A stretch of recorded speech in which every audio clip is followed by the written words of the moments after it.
Hello everyone, my name is Kate. I'm your Ukrainian dating blogger and also founder of the marriage agency Best-Matchmaking. Today I want to discuss something that can affect your success with one of our Slavic ladies. Sometimes you don't pay much attention to letter or video correspondence, thinking that the content you write doesn't make any difference, and you really should. While your success starts from the very first letter and what you tell to your lady.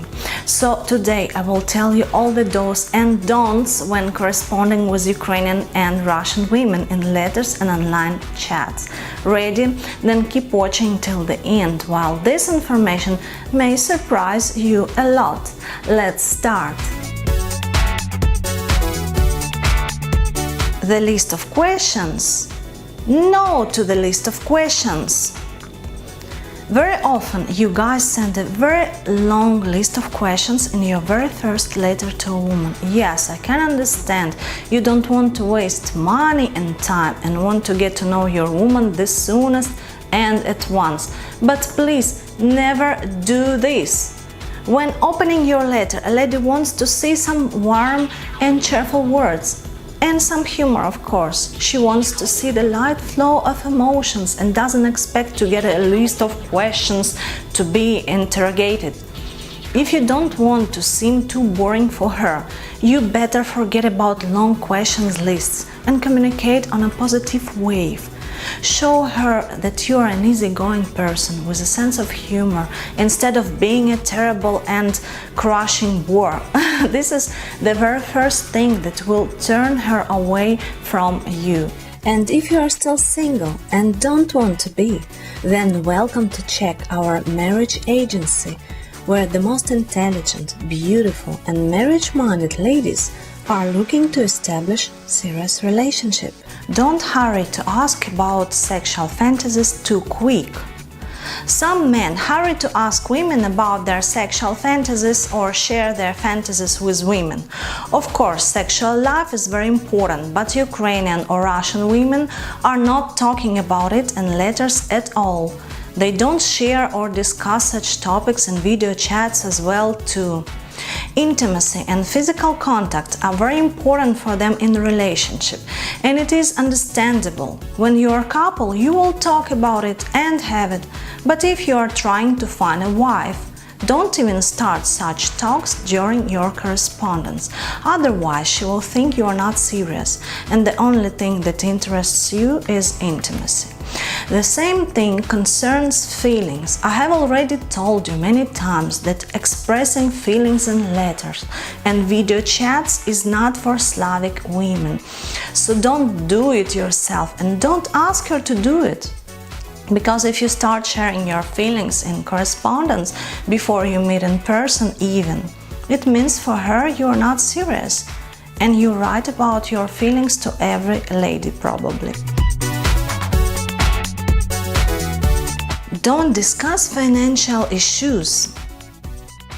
We all know that top quality online dating or matchmaking is not cheap way to meet someone.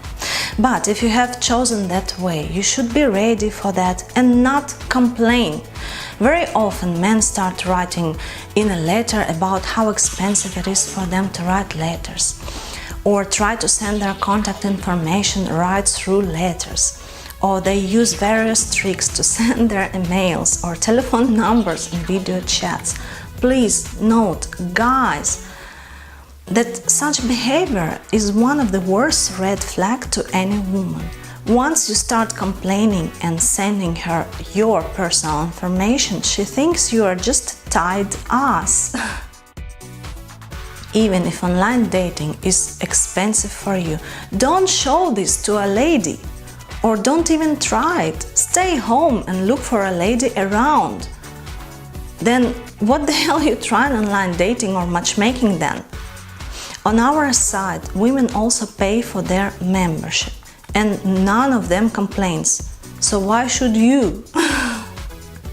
Also, when you plan to meet her in person, Don't tell her about the costs of your trip and arrangements. Very often men start talking about all the costs of the fees on the site and their trip right during the Skype calls or and the very first date. Do you really believe a lady is pleased to hear, "I need to pay some amount to meet you"?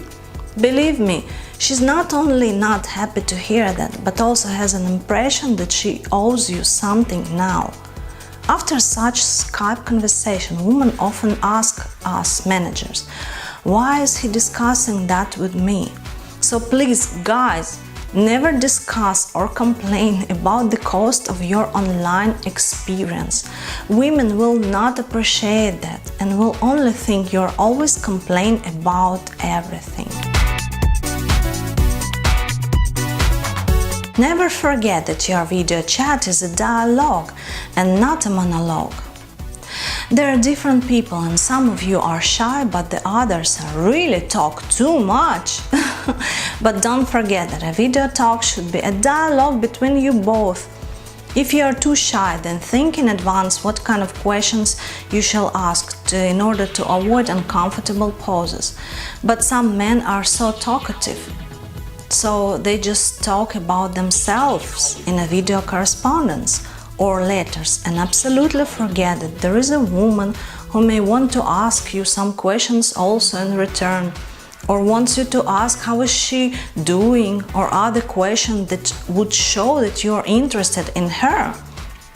So my dear friends, please don't forget to lead a dialogue always and ask your lady different questions, make jokes and give her time to reply to your questions, of course. This is a very important aspect, while exactly this problem arises most frequently when people communicate in a video chat. If you are too shy and are silent most of the time, she will think that you are just boring and there is nothing to talk about with. But if you don't let her even open her mouth, she will think that you are too selfish and take care only about yourself. So I recommend always choose a golden mean if you want to have a productive conversation with anyone and make people really like you. Guys, that's it for today. Please follow the tips I provided in this video. I bet it will help you to improve your communication with Slavic brides. Please don't forget to subscribe to my channel and leave your comments below. See you next time. Goodbye.